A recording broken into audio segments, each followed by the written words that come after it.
Merci beaucoup à Michel et Sylvie de nous conduire dans l'élévation comme ça pour disposer nos âmes à adorer le Seigneur. Puis quel beau chant, puis qui montre la gloire, la majesté de Dieu au travers de tout ça. Merci beaucoup. Ce matin, on va faire la synthèse de la lettre de Jacques. Pourquoi une synthèse? Bien, Jacques nous a dit que ça se pouvait-tu qu'on soit parfois des auditeurs oublieux. Puis, vous savez, le but de ça, c'est de nous conduire à Christ, à suivre Christ.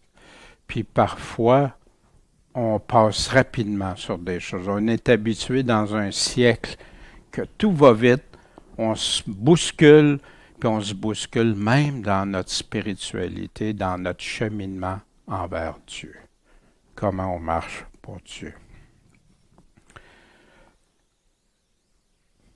As-tu lu, relu, depuis qu'on fait cette lettre, qu'on étudie, qu'on aborde cette lettre, vous savez, on la regarde pas, on relit pas, on n'étudie pas attentivement, mais on ne pourra pas être sûr de comment Dieu nous a parlé. Est-ce qu'il t'a parlé au travers de cette lettre-là? Vous savez, des chrétiens d'autrefois étaient souvent très affermis dans la parole, alors qu'il y avait moins d'éducation souvent. Mais qu'est-ce qu'ils faisaient? Parfois, ils voyaient un prédicateur qui passait dans le coin, mais qu'est-ce qu'il faisait? Il étudiait, il méditait. Quand il allait écouter une prédication, il repassait cette prédication, il revérifiait, il validait, il priait. Vous savez, quelqu'un qui parle peut parler, peut être distrait par plusieurs choses. La personne qui parle pourrait se tromper. La personne qui parle pourrait... Mais qu'est-ce que Dieu dit? D'aller valider avec soin sa parole, de bien comprendre. Puis le plus important après, comment tu as répondu à la lettre de Jacques?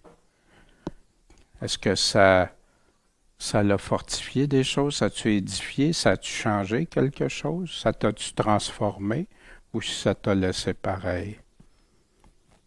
Ce matin, on va prendre le temps de revoir en évaluant son propre cheminement. Ce que je vais vous demander de faire pendant qu'on va refaire le survol de Jacques, vous, par rapport à ça, où vous en êtes rendu? Chacun pour soi devant Dieu. Sans ça, c'est tout en vain ce qu'on dit, ce qu'on fait. Voyez-vous, c'est ça, mettre en pratique la parole de Dieu. Bien la lire, bien la comprendre, mais bien l'appliquer. Puis dans ça, comment est-ce qu'on peut être sûr de bien comprendre quand on lit quelque chose? Comment discerner si l'enseignement que je crois, la doctrine que je crois est vraiment celle du Seigneur? On a vu dans le cours comment lire la Bible, comment étudier la Bible, discerner la vérité sans influence de mes sentiments. Vous savez, vous pouvez poser à quelqu'un, c'est quoi la meilleure auto? Oh, c'est telle auto. Puis là, la personne va te donner tous ses états d'âme par rapport à cette auto-là. Non, donne-moi les faits. Qu'est-ce qui fait que cette auto-là est meilleure que l'autre? Pas tes sentiments, pas tes émotions. Puis les gens ont tendance à faire ça parfois avec la parole de Dieu. Ils veulent voir un aspect, juste les promesses, juste les beaux côtés. Ils vont mettre tout l'accent là, mais ils vont négliger les faits qu'il y a à côté ou les avertissements. Fait qu'on doit être prudent dans ça. Fait qu'il faut s'en tenir aux faits, la simplicité. La parole de Dieu a été écrite simplement. Le Seigneur a choisi des hommes simples comme apôtres. Pas simples péjorativement, là, mais des hommes, Pierre, pêcheurs, d'autres collecteurs de taxes, d'autres, etc. Puis il savait ce qu'il faisait. Puis il nous parle dans un langage tellement simple, tellement concret, mais que la théologie moderne a réussi à rendre obscur, ou les diverses interprétations et tout ça.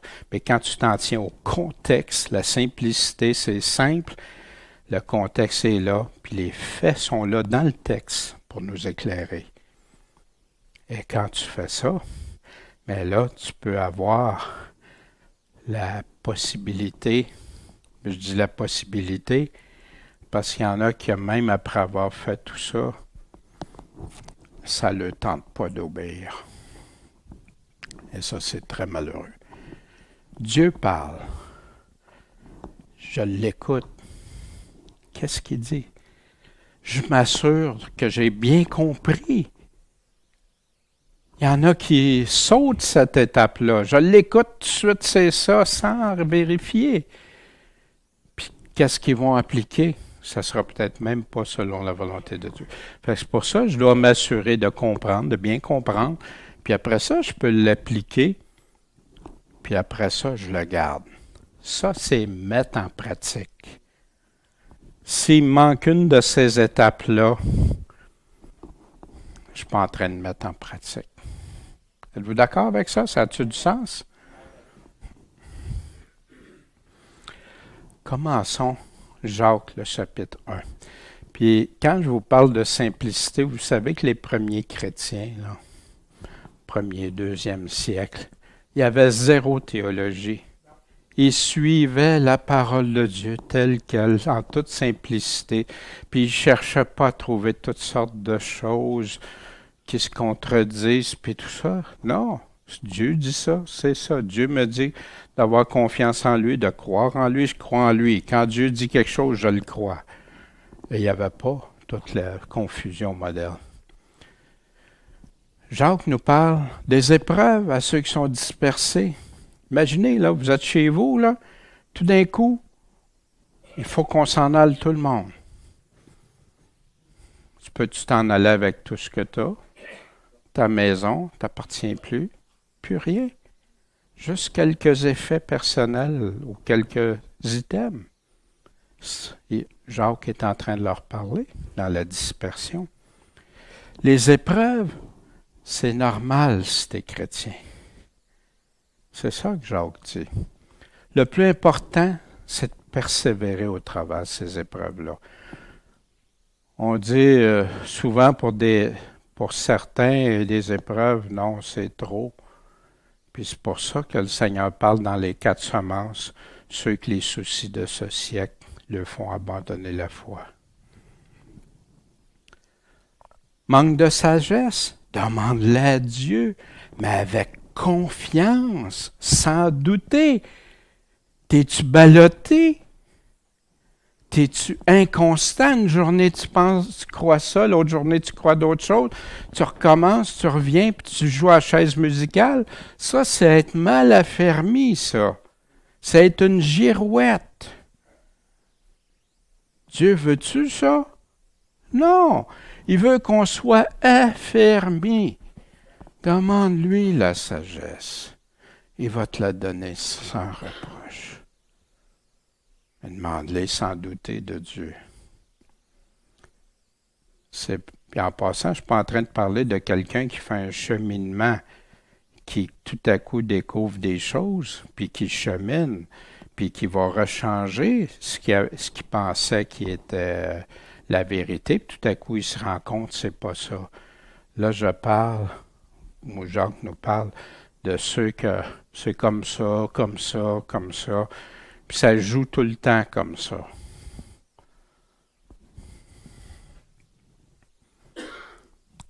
Quelle richesse as-tu? T'es-tu de ceux qui sont humbles de condition ou une personne riche? On peut se comparer à plein de gens, tout ça. Mais l'important, que fais-tu? Si tu as de la richesse, qu'en fais-tu? As-tu des tentations? Es-tu éprouvé? Est-ce que tu surmontes tes convoitises puis tes péchés? C'est ça qui va te garantir la couronne de vie. C'est ce que Jacques dit ici. Surmonte ça, sinon trompe-toi pas. Jésus a dit, si votre justice ne dépasse pas celle des pharisiens, vous ne connaîtrez pas le royaume de Dieu. Il n'est pas venu nous chercher pour qu'on vive dans l'injustice, mais qu'on vive pour la justice. Pas se tromper. Dieu, lui, il ne change pas. Pour qui que ce soit ou pour quoi que ce soit, Dieu ne change pas. As-tu le dépouillement des souillures, puis du mal, les malices, enlever tout ça de ta vie, puis recevoir avec douceur la parole. C'est elle qui va humblement la recevoir, humblement. Et Dieu peut agir. La langue, comment l'utilises-tu? C'est un danger pour tout le monde. On est tous dans le même bateau avec notre langue. Est-ce qu'on la maîtrise? Est-ce qu'on soumet notre langue selon Dieu? Puis une des meilleures façons que j'ai trouvées, Dieu est à côté de moi. Je dis-tu les mêmes choses que je dis? Puis pourtant, Dieu est là tout le temps. Voyez-vous? Je parlerais-tu en mal contre quelqu'un? Je dirais-tu telle chose? Je crierais-tu après quelqu'un? Je ferais-tu ça quand Dieu est là? Je ferais-tu ça devant un premier ministre, un roi? Puis je suis prêt à faire ça. Puis c'est pour ça qu'il dit on va répondre de tout ce qu'on dit, tout ce qu'on fait. Comment on utilise notre langue? La parole, juste la lire, c'est trompeur, c'est de la mettre en pratique. Il disait exactement la même chose que Jésus disait. Si tu mets ma parole en pratique, tu es fondé sur le roc, la tempête va venir, tu vas rester ferme dans la foi. Mais si tu bâtis ta foi sur le sable, tout va s'écrouler. Puis grande est ta ruine. La seule vraie religion, aider ceux qui sont vulnérables, les veuves, les pauvres, les démunis, les orphelins, et se conserver pur. Ça, c'est la vraie religion de Dieu. Puis la Bible utilise ces termes-là. Le chapitre 2, dans la première partie, on a vu de ne pas évaluer par les richesses puis favoriser le riche en méprisant le pauvre. Pas faire d'acception de personne. Pas de distinction. Dieu n'en fait pas. Dieu n'en fera pas. Puis Dieu ne veut pas qu'on fasse ça. La miséricorde, c'est un principe de Dieu fondamental et immuable. Jésus dit, mais si vous ne pardonnez pas aux hommes leurs offenses envers moi, je ne peux pas pardonner les offenses que d'autres font pour d'autres, mais les offenses, qu'est-ce qui m'offense? Votre Père ne pardonnera pas non plus les vôtres.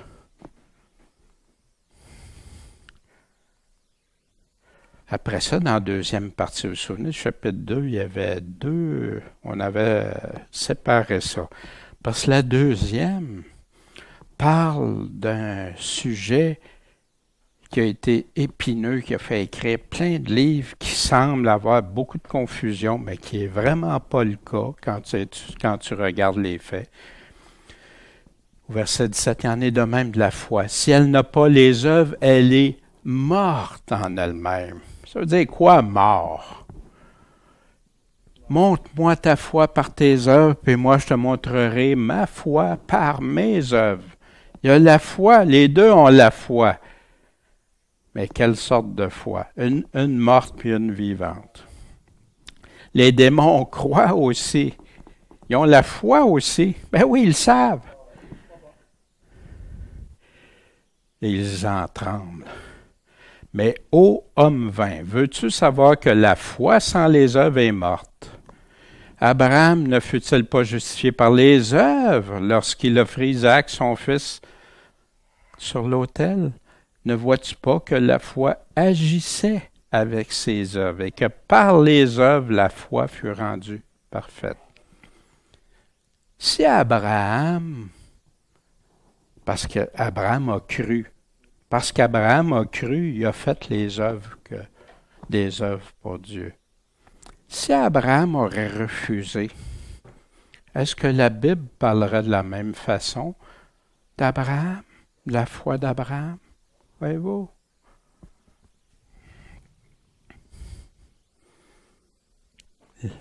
Puis là, il nous parlait, mes frères, que servira-t-il à quelqu'un de dire qu'il a la foi s'il n'a pas les œuvres? Puis l'enjeu est tellement important que les gens ne le réalisent pas souvent. Cette foi peut-elle le sauver? Comment ça se fait qu'il y a tant qui se disent sauvés puis qui font rien pour Dieu, qui ne portent pas les fruits? On va voir Jésus, qu'est-ce qu'il nous a dit à ce propos-là. Et ainsi, ce que dit l'Écriture s'accomplit. Abraham a cru à Dieu. La foi, la croyance, croire exige un effet, une action. Cela lui fut imputé à justice, puis a été appelé ami de Dieu. Jésus nous le dit.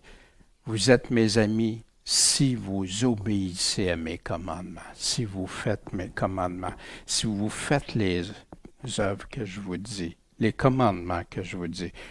Puis il y en a qui réussissent à séparer ça. Luther, qui combattait contre l'Église catholique, qui vendait et qui disait que les gens seraient sauvés par ça. Il y avait même une liste qui calculait combien coûtait tel péché. Puis il disait que là, quand il payait ça aussi, ça servait à bâtir pour le Vatican et que ça lui garantirait le salut. Wow! Wow! Cela lui fut imputé à justice. Il fut appelé ami de Dieu. Vous voyez donc que l'homme est justifié par les œuvres et non la foi seulement. Ta foi, il y a des œuvres qui viennent avec. Pas les œuvres humaines, les œuvres de Dieu. Et ça va l'air tellement contradictoire parce que, car nous pensons que l'homme est justifié par la foi sans les œuvres. Mais il précise sans les œuvres de la loi. Puis on sait que personne n'est justifié par ses mérites, par la loi, par rien d'autre que Christ. Mais Christ, si tu crois en Christ, tu obéis à Christ, qui te dit de ne pas vivre dans le péché, de vivre dans la justice, de vivre pour Dieu, de produire les bonnes œuvres, les fruits. C'est un faux dilemme. Il n'y a pas de confusion des auteurs. Il adresse deux situations différentes. Paul, ceux qui veulent être sauvés par les œuvres de la loi ou par leur propre mérite, qui rejettent ainsi la foi en Jésus-Christ, que c'est Jésus-Christ. Jacques est en train de parler de ceux qui veulent être sauvés par une foi illusoire sans produire les fruits de Dieu. Aucune opposition, sauf si on découpe les passages de leur contexte respectif. C'est ça les faits, analyser les faits.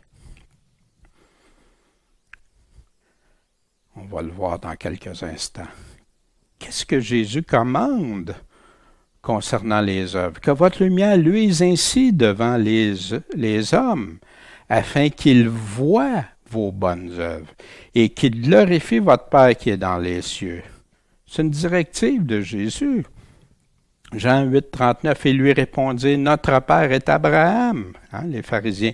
Jésus leur dit, si vous étiez des enfants d'Abraham, qu'est-ce que vous feriez? Les œuvres d'Abraham. Il a dit la foi d'Abraham. Il aurait pu dire la foi d'Abraham, mais il a choisi les œuvres d'Abraham. Jean 3, 21. Mais celui qui agit selon la vérité, vient à la lumière, viens voir la vérité, l'amour de la vérité, afin que ses œuvres soient manifestées parce qu'elles sont faites en Dieu. Moi, il n'y a pas de confusion dans ça. Il y a de la confusion quand tu sépares les choses de leur contexte, quand tu commences à isoler les contextes.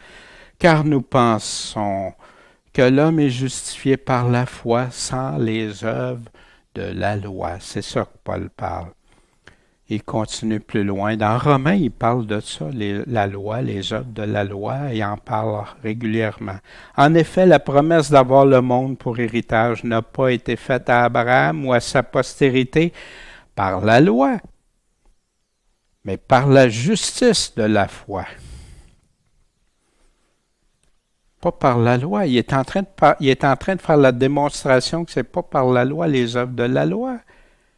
La loi est survenue 430 ans plus tard qu'Abraham. C'est ce que Paul nous dit. Car si ceux qui sont de la loi, il répète, sont les héritiers, la foi a été anéantie, puis la promesse est abolie. Il dit la même chose aux Galates. Tu veux être sauvé par les œuvres de la loi? Puis ça, c'était aux Juifs qui s'adressaient. Il confirme, Jacques confirme ce que Jésus disait. Je suis le cep. Vous êtes les sarments. Tout sarment qui ne produit pas de bons fruits est coupé et jeté au feu. Ceux qui portent du fruit, il les émonde. Ça fait mal des fois se faire émonder, hein? Mais pour qu'ils portent encore plus de fruits. Il nous enlève ce qui vient du monde. Il nous enlève ce qui n'est pas nécessaire. Il nous corrige. Il nous ramène. Toute parole, toute écriture est inspirée de Dieu pour nous guider, nous corriger, nous instruire. Un cep sans fruits, il dit, quand il n'y a pas de fruits, ils sont jetés au feu, puis ils brûlent. Quelle image de Jésus! Qu'on soit émondé, oui, ça fait partie. Un chrétien qui n'est jamais repris par Dieu, la Bible nous dit qu'il n'est pas chrétien, c'est un enfant illégitime. La foi, les œuvres, c'est un tout. On doit regarder l'ensemble, partout. Et là, les premiers chrétiens ne s'obstinaient jamais pour ça. Ils le savaient. Ils savaient en se convertissant que leur vie était sur la ligne de feu. Il y en a qui se sont convertis, qui sont morts dans les heures après. Enseigner, chapitre 3, il nous disait qu'il y en ait peu qui enseignent. On a fait la distinction des témoignages, de l'évangélisation, puis de l'enseignement. Tout le monde est appelé à témoigner de ce que Dieu fait, soit par ses œuvres, ses fruits, que les hommes voient vos bonnes œuvres. Comment qu'il y en a qui s'attaquent tellement à ça, ils veulent tellement aller dans un autre extrême, puis ils disent c'est pour glorifier Jésus, alors que Jésus nous dit de produire des bonnes œuvres. Quelle tristesse! Puis il y en a qui ça fait l'affaire à la chair, des choses agréables, mais j'ai aucun effort, alors que Pierre dit faites tous vos efforts. On est tous redevables, les enseignants, ceux qui enseignent, encore plus sévèrement. Le serviteur qui a connu la volonté de son maître, qui ne s'est pas tenu prêt et n'a pas fait cette volonté, sera battu de plusieurs coups. Mais celui qui ne l'a pas connu, qui a fait ces choses dignes de châtiment, sera battu de peu de coups. La justice de Dieu, pas d'acception de personne. Il sera beaucoup redemandé à quiconque. Il aura été beaucoup donné, puis on exigera plus de celui à qui on aura beaucoup confié. Fait qu'il y en a qui disent, moi, j'en veux pas de ça. Des fois, je me dis, Seigneur, si je suis jugé plus sévèrement, ça me fait peur, d'un sens. Seigneur, assure-toi, si c'est toi, Si c'est pas de toi, enlève-moi de là que je fasse aucun dégât pour toi. C'est sérieux. Puis il y a tant d'enseignants aujourd'hui, des gens qui vont suivre des cours, qui vont les conduire à contredire même ce que Dieu dit, puis après ça, ils enseignent ça. Quelle tristesse. On se souvient dans Jacques 3, hein? Les morts, il nous parle comment on peut parler la langue. Il nous parlait, qui est difficile à dompter comme un animal sauvage, comme un petit gouvernail qui réussit à guider un gros puissant navire. On ne peut pas avoir de l'eau douce et de l'eau de mer en même temps, qui sort de la même source. Pourtant, on le fait. Il nous a parlé aussi de la sagesse, celle qui vient de Dieu. Y a-t-il quelqu'un sage et intelligent qui ne montre pas ses œuvres? Non, qu'il montre ses œuvres. Comment? Par une bonne conduite, avec la douceur de la sagesse. La sagesse du diable, elle, qu'est-ce qu'elle fait? Mais si vous avez un zèle amer, j'ai un gros zèle pour Dieu, mais c'est amer. Un esprit de contention dans votre cœur. Fait que des fois, les gens ne le voient même pas. Ils peuvent le voir comme pas le voir. Ne vous glorifiez pas. Et ne mentez pas contre qui, contre quoi, contre la vérité. La sagesse, les critères de Dieu, quant à la sagesse d'en haut, elle est d'abord pure, pas contaminée, pas de mensonge, pas... Ça, c'est la priorité que Jacques nous donne d'abord. Après, paisible, modéré, traitable, pleine de miséricorde et de bons fruits, impartiale et sans hypocrisie, sans cacher les choses. Si je me mets à vous cacher plein de choses, là, puis je dis qu'on est ensemble, on est frères, est-ce que je respecte ça? Est-ce que c'est de la sagesse de Dieu? Les critères du diable, c'est pas la sagesse qui vient d'en haut, mais elle est terrestre, animale et diabolique. Parce que partout où sont la jalousie, la chicane, il y a du trouble et toute espèce de mal. Il n'y a pas juste de la chicane et du trouble. Il y a toutes sortes de mal par en dessous. D'où vient ma sagesse? C'est une question que je crois qu'on a tous à se poser. Est-ce qu'elle vient de Dieu ou animale, charnelle, du malin? Il nous a parlé aussi de ne pas juger, de faire attention, de ne pas porter des condamnations quant au salut des gens et tout ça. Ne jugez pas et ne soyez pas jugés. Ne condamnez pas et vous ne serez pas condamnés. Pardonnez, puis on vous pardonnera. Mais Jésus dit, ne jugez pas selon l'apparence, mais jugez selon la justice.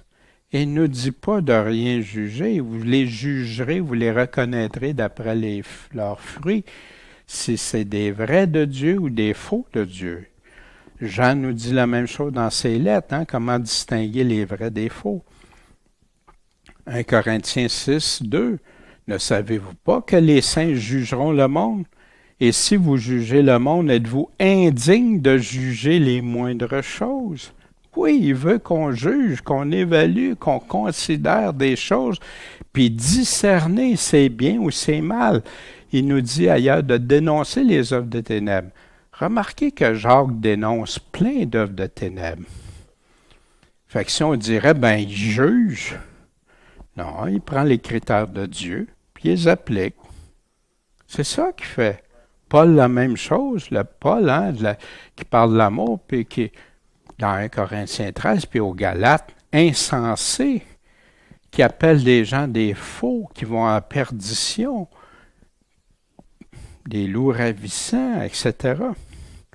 Jacques, dans le chapitre 4, nous parlait de division, de querelle, hein, cette sagesse-là qui vient du malin, qui va faire des divisions, des querelles. En passant, les divisions, Paul nous l'explique, c'est quoi? C'est ceux qui divisent en ne se tenant pas dans la parole de Dieu, en sortant, ajoutant, modifiant la parole de Dieu.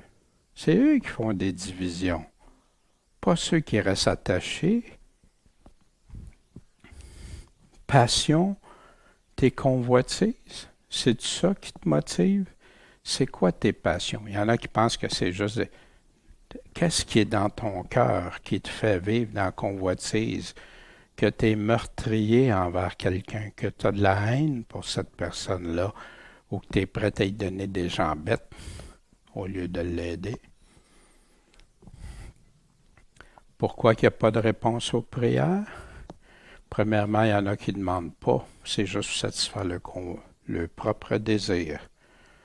Il y en a d'autres qui n'ont pas de réponse aux prières parce qu'ils demandent mal. Il y en a d'autres, c'est parce qu'ils vivent dans l'impureté. Il y en a, c'est parce qu'ils sont amis du monde. C'est comme ça que tu deviens ennemi de Dieu. Moi, là, si dans la crainte du Seigneur, ce qui me craindrait le plus, c'est devenir son ennemi, puis il nous dit comment? Aime le monde, Daniel. Puis tu peux pas, tu as un choix à faire. C'est un ou l'autre, pas les deux, pas de compromis. L'orgueil, où tu es humble, Dieu résiste aux orgueilleux. T'es-tu soumis à Dieu ou soumis au diable? Wow! Se purifier, nettoyer ses mains. Puis Dieu va s'approcher de nous.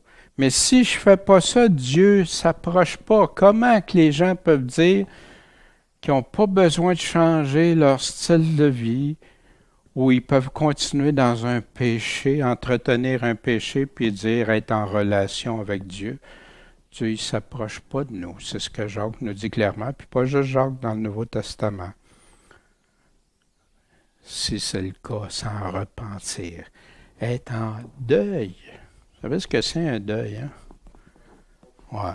Puis te repentir, c'est un deuil aussi. Tu cesses avec tes choses qui te conduisent à la mort. Pas médire des autres. Des calomnies, des choses qui détruisent les autres. Seul Dieu peut sauver ou perdre, t'amener au salut ou t'amener à la perdition. C'est à lui qu'on est redevable, puis les autres vont être redevables à Dieu. Notre vie, c'est une vapeur. C'est juste Dieu qui décide notre avenir. Si on va faire ci, on va faire ça, si Dieu le veut. Connaître le bien puis pas le faire, c'est ça un péché aussi. Tu sais que qu'est-ce qui est bien à faire puis tu le fais pas. Dans le chapitre 5, les riches qui profitent en abusant des plus faibles ou des plus pauvres. Est-ce qu'on voit ça aujourd'hui? C'est rempli au nom de l'argent, du pouvoir. Les abusés, eux, Jacques leur dit d'attendre leur Seigneur en persévérant. Paul nous dit, en attendant le Seigneur au travers des persécutions, toutes sortes de choses, que le Seigneur va venir venger. C'est lui qui va être la justice pour ceux qui se font abuser. Vous avez ça dans 2 Thessaloniciens chapitre 1, qui parle du retour de Christ. Ils affermissent leur cœur. Affermissez. Qu'est-ce que ça veut dire, affermir son cœur? Est-ce qu'on a des cœurs affermis en Christ? Ne pas se plaindre des autres. Quand tu commences à jouer ce jeu-là, de toute façon, ça ne marche plus. Puis tu vas aller de pire en pire. Puis si on se plaint les uns des autres, est-ce qu'on est dans l'amour les uns des autres? Si on voit quelque chose qui ne va pas chez un de nos frères ou il nous a fait quelque chose, tu peux y en parler. La Bible dit, parle-lui-en, seul à seul. Explique-lui ce que ça peut te faire. Puis si la personne ne veut pas, ben tu peux lui pardonner comme Christ a pardonné. Mais si tu y vas dans un esprit de vengeance ou d'attaque, ça ne marchera pas. Tu n'es plus en train de faire ce que Dieu te demande. Puis si c'est quelque chose de sérieux, un péché, là, tu lui parles tout seul. Après ça, 2 ou 3, ou l'assemblée. Si c'est une offense faite devant toute l'assemblée, c'est devant toute l'assemblée. C'est fait à un individu. C'est avec un individu. La parole nous dit comment agir dans ces cas-là. Fait que la meilleure façon qu'on n'ait jamais à faire ça, plaignons-nous pas les uns des autres. Obéissons au Seigneur, suivons-le, puis on n'aura pas ces choses-là. Les modèles. Prenez les modèles. Les prophètes qui ont souffert puis qui ont persévéré. Puis il nous donne un des exemples, Job. Wow! Puis comment Dieu a répondu après. Il nous parlait aussi, quand tu dis oui, c'est oui. Quand tu dis non, c'est non. Ajoute rien. Vous vous souvenez de Jésus qui nous dit que ce qu'on ajoute vient du malin, pas jurer. Les solutions que Jacques nous donne, quand tu souffres, tu as des situations qui te font souffrir, prie. Puis tu peux demander à tes frères, tes sœurs de prier. Dieu répond à ces prières. La joie, chanter les louanges. En passant, quand je dis Dieu répond à ces prières-là, combien de fois Dieu n'a pas changé la situation, mais m'a transformé à vivre dans cette situation-là. Il y en a qui ne le réalisent pas. Dieu a changé mon cœur dans plein de choses que je trouvais, c'était de la souffrance, c'était dur, c'était pénible. Puis aujourd'hui, il m'a donné une façon que non, ça ne m'affecte plus. Est-ce qu'il a répondu à la prière? Ben oui, au-delà de mes espérances, même parce que je ne suis plus sous cette emprise d'être contrôlé par cette souffrance-là. La joie chante des louanges. Malade, appelle pasteur ancien pour qu'il prie en toignant d'huile au nom de Jésus. Puis là, c'est quoi qui va sauver le malade? La prière de la foi. Puis s'il a commis des péchés, s'il est malade pour ça, ça va y être pardonné. La prière de la foi. Aussi, Jacques, chapitre 5, nous dit d'avouer nos péchés, d'avouer nos fautes les uns les autres, puis prier les uns les autres. Élie, c'est un modèle de confiance en Dieu pour nous. Un modèle, wow! Puis, Jacques conclut d'une façon bien spéciale. Habituellement, tu as une clôture, tu as une introduction, tu as le corps, les sujets, le contenu, puis après ça, tu arrives avec une conclusion. Jacques va conclure, puis il va ramener, puis je me demandais pourquoi Jacques avait fermé ça comme, ça me semblait sec. C'est comme lettre à la fermeture, je parle. Mais là, parce que quand j'ai compris, il ramène à tout ce qu'il vient de nous dire. Puis qu'est-ce qu'il dit?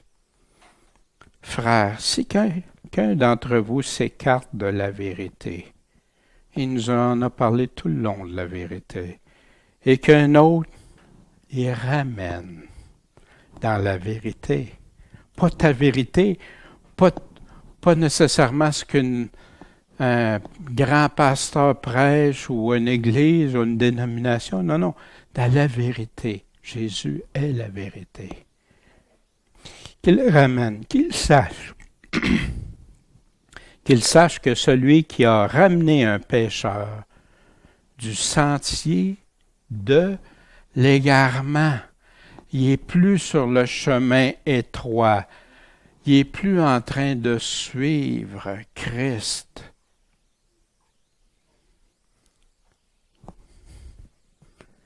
Il va sauver une âme de quoi? De la mort. Qu'est-ce que ça veut dire? Et couvrira une multitude de péchés. On avait vu ça, couvrir.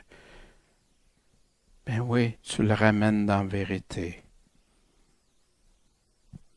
Aimer, c'est même s'exposer, à être rejeté de certains juste parce qu'on veut les ramener dans la vérité. Mais ça, tous ceux qui veulent vivre pieusement à Jésus-Christ, qui veulent rester fidèles à Christ, ceux qui ont l'amour de la vérité vont vouloir venir à la lumière de Jésus, pas la nôtre. Mais ceux qui ne veulent pas vont rester dans les ténèbres, puis vont attaquer. C'est là que tu juges, tu condamnes, la lettre qui tue. Comme si la lettre qui tue, c'est le Nouveau Testament, la Nouvelle Alliance, ça contredirait ce que Paul dit par la suite. Il parlait de la loi de l'Ancien Testament.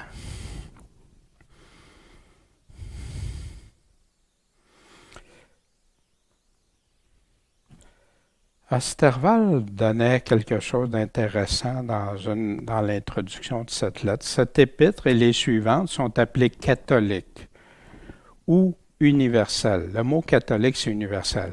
Quand les gens parlent de l'Église catholique romaine, ça vient c'est l'Église de l'Empire romain.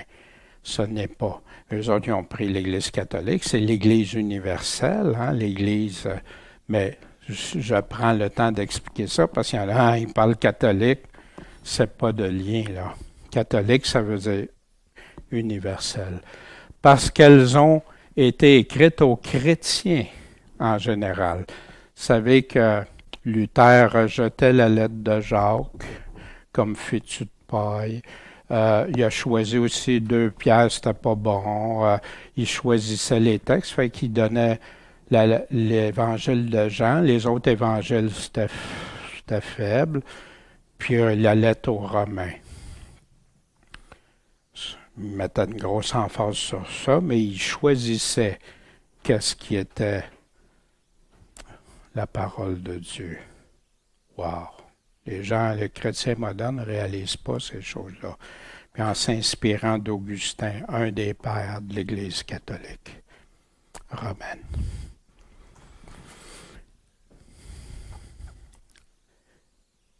Et ça ne s'adresse pas juste à quelques personnes ou à quelques églises en particulier. Celle de Jacques s'adresse aux Juifs des 12 tribus qui étaient dispersés en divers pays depuis longtemps, puis qui avaient embrasé le christianisme, qui étaient devenus chrétiens. Elle tend à les affermir contre les persécutions et principalement contre certains faux docteurs, certains hypocrites, qui, faisant profession d'être chrétiens, se vantant d'être plus éclairés que les autres, vivaient dans le péché et dans la licence. On ne sait pas bien à quel temps cette épître a été écrite. Fait ici, qu'est-ce qui est à retenir? Affirmer contre les persécutions, puis contre les hypocrites qui font profession d'avoir la foi, mais qui ne vivent pas dans la sanctification dans les gens. Oui? Embrasser, oui. Non, OK. Embrasser. Merci de me reprendre, Michel, avoir embrassé le christianisme. Et non pas embarrasser ou embraser. Merci. La simplicité. Souvenez-vous, tantôt, je vous parlais de la simplicité. La Bible en parle à plusieurs endroits, mais j'ai pris certains passages. Acte 2, 46. Ils étaient tous les jours assidus au temple d'un commun accord, en unité, en rompant le pain dans leur maison. Ils prenaient leur nourriture avec joie et simplicité de cœur. 2 Corinthiens 12, Car ce qui fait notre gloire, c'est ce témoignage de notre conscience que nous nous sommes conduits dans le monde et surtout à votre égard avec simplicité et sincérité devant Dieu, non pas avec une sagesse charnelle, mais avec la grâce de Dieu, avec simplicité et sincérité devant Dieu, lequel on ne peut pas tromper. 2 Corinthiens 11, 3, « Mais je crains que, comme le serpent séduisit Ève par sa ruse, vos pensées ne se corrompent. » Tout un mot, hein? « Aussi en se détournant de la simplicité qui est en Christ. » Puis c'est là qu'il parle de ceux qui modifient l'Évangile, un Évangile moderne, un autre esprit ou un autre Jésus, juste le Jésus de promesses, pas le Jésus d'avertissement, etc., et toutes sortes de Jésus. Pourtant, il l'appelle tout Seigneur, Seigneur. Colossiens 3, 22, serviteurs, obéissez toutes choses à vos maîtres selon la chair, ne servant pas seulement sous leurs yeux pour plaire aux hommes, mais avec simplicité de cœur dans la crainte de Dieu. Il nous dit pour ne pas blasphémer la parole. La simplicité de la foi, la simplicité en Christ. En conclusion, ce matin, Jacques confirme l'Évangile tel que donné par Jésus et les autres apôtres. Je ne sais pas si vous avez remarqué, Jacques a repris tous les enseignements de Jésus. Pas tous, mais une grosse partie des enseignements de Jésus. C'est des parallèles, tu vas retrouver toutes les paroles présentées différemment, mais disent les mêmes choses que Jésus a enseignées. Il ne dit pas le contraire. Paul n'a pas dit le contraire non plus. Paul n'aurait jamais prêché un autre évangile que celui de Jésus-Christ. Paul dit les mêmes choses, mais il y a des choses compliquées des fois que Pierre nous dit. Il y en a qui tordent le sens, qui réussissent à dire que les œuvres, là, tu essaies de te sauver par les œuvres. Il y en a même qui disent que la repentance, parce que tu veux être sauvé par tes œuvres. Ah, ça en est terrible, tordu. Le Seigneur, alors que Paul lui-même le dit qu'on est sauvé pour faire les bonnes œuvres. Jacques confirme. Fait que les gens découpent les passages, découpent les choses. Ils ne prennent pas tout l'ensemble. Les écrits des chrétiens du 1er et 2e siècle confirment la même simplicité de la foi. Dieu, le Seigneur dit ça, c'est ça. Pas de... Non. Là, on le lit simplement. On croit simplement, puis on l'applique simplement. Puis toi, es-tu prêt à investir pour ton éternité? Que ce soit pour le salut, pour certains, ou la perdition, ou pour les fruits, pour les récompenses. Est-ce qu'on est prêt à vérifier ce que dit Jacques, puis évaluer chacun notre propre foi? Je crois que c'est un exercice qui doit se faire d'une façon continuelle dans nos vies, puis s'assurer. Pour ça, ceux qui ont l'intérêt de le faire, qui prennent ça au sérieux, et que le document va être accessible sur Internet pour ceux qui sont là. Ce que j'ai fait, un petit formulaire. Soyez pas impressionnés par les 3 pages. Là. C'est très simple. Mais ça prend un certain temps. Puis comme on dit toujours, un bœuf, ça se mange pas d'une bouchée. mais ça se mange en tranches au bout d'un certain temps.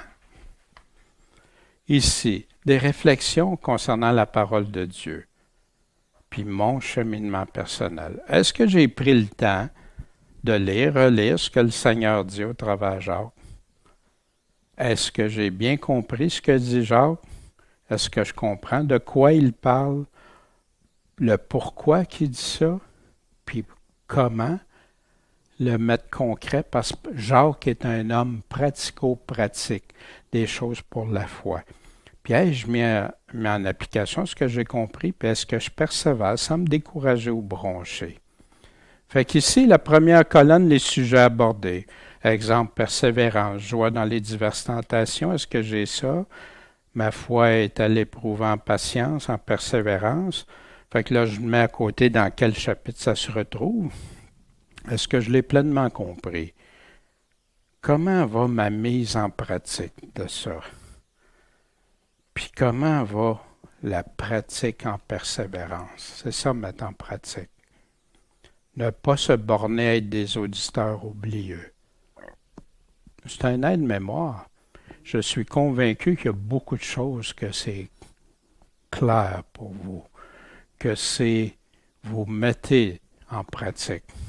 Mais s'il y a des endroits qui ne sont pas mis en pratique, est-ce que ça ne vaut pas la peine devant Dieu d'examiner ça avec Dieu, seul à seul, puis avec sa parole?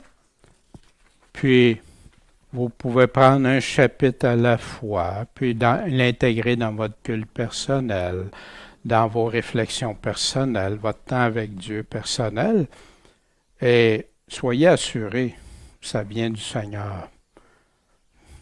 Puis, si vous trouvez des erreurs ou quelque chose, dites-le moi, je vais corriger avec plaisir. Mais c'est les thèmes d'utiliser dans cette lettre-là. Et que je crois qu'on ne passe pas de temps à faire ces choses-là. Avec soin, analyser, regarder avec soin, bien comprendre. Puis après ça, je suis affermi. Pourquoi? Parce que je comprends bien, puis j'applique bien dans ma vie, puis je persévère. Puis c'est ça qui fait des enfants de Dieu affermis, puis qui marchent selon sa volonté. Êtes-vous d'accord avec ça? Ça a-t-il du sens? Puis,